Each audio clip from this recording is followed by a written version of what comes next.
Shalom, shalom. All praises to the Abanawa, Yahweh Bahashim, Yahweh Shai, Bahashim Rikakadash. Double honors to the apostles and elders, a great millstone, and salutation to the Akim pushing this word in truth and sincerity. Once again, an article. Things is tying up. It's going down like the Kursk or the Titanic, man. It's finished.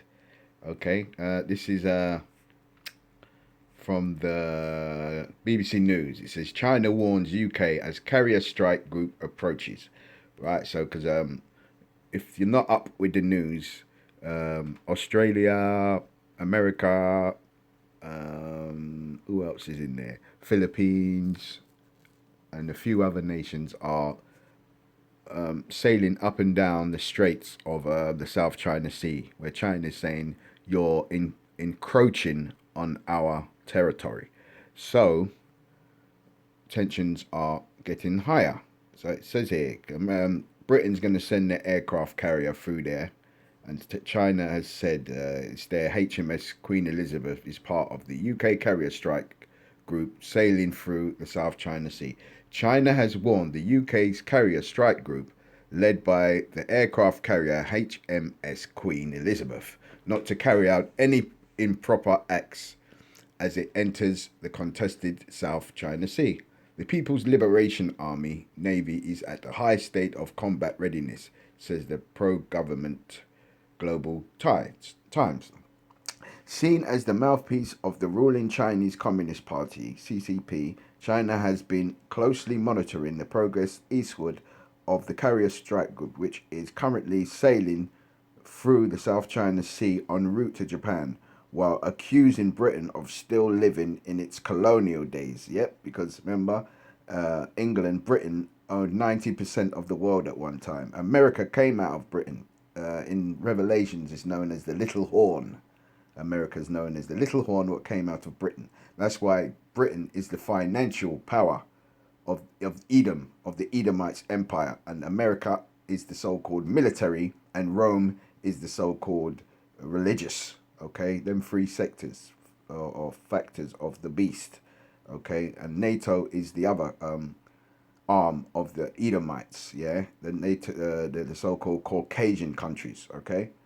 And it says here, the Royal Navy has been carrying out exercises with the Singaporean Navy, and Singapore's another one, and Philippines. Singaporean Navy and Britain's Defence Secretary, Ben Wallace, has made no secret of the intention to conduct a so-called freedom of navigation exercise through the South China Sea.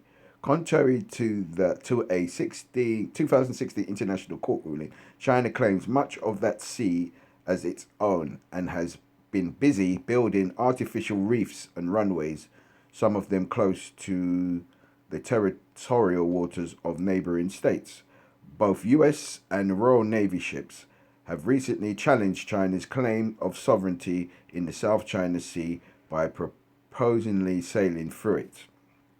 As you can see, some of the man-made islands, and it says here, so the question now is, will we see a closer encounter similar to the one that took place in the Black Sea in June when the UK's HMS Defender, a Type 45 destroyer, was buzzed by Russian planes as it passed close to the disputed Crimea Peninsula?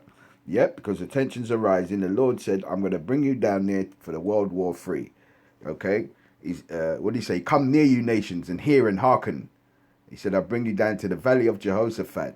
Beat your plowshares into beat your plowshares into spears.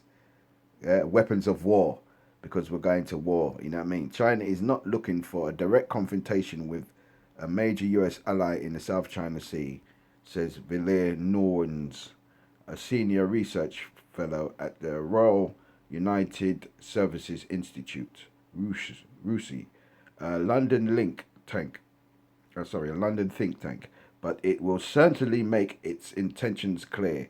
If the UK conducts freedom of navigation exercise through the sea, then Moose Newhouse believes we are likely to see a repeat of what happened when HMS Album sailed through it in 2018. It was closely shadowed by Chinese warship from just 200 meters away, warning it to leave while China's aircraft flew low over the British vessel. So you could read this article. Yeah, it's just a warm up for the inevitable, because our Lord, he said he's going to bring these people, these countries into war for what they've done to the Israelites. Okay, for the blacks, Hispanics, and Native Indians. So I'm going to say, Call Lo, Yah Bashim Yahushai, Bahashim Mikar Kadash, double honors to the apostles and elders of Great Millstone, and salutation to the Akim, pushing this word in truth and sincerity. We're nearly out of here, so don't get weak, man. Shalom.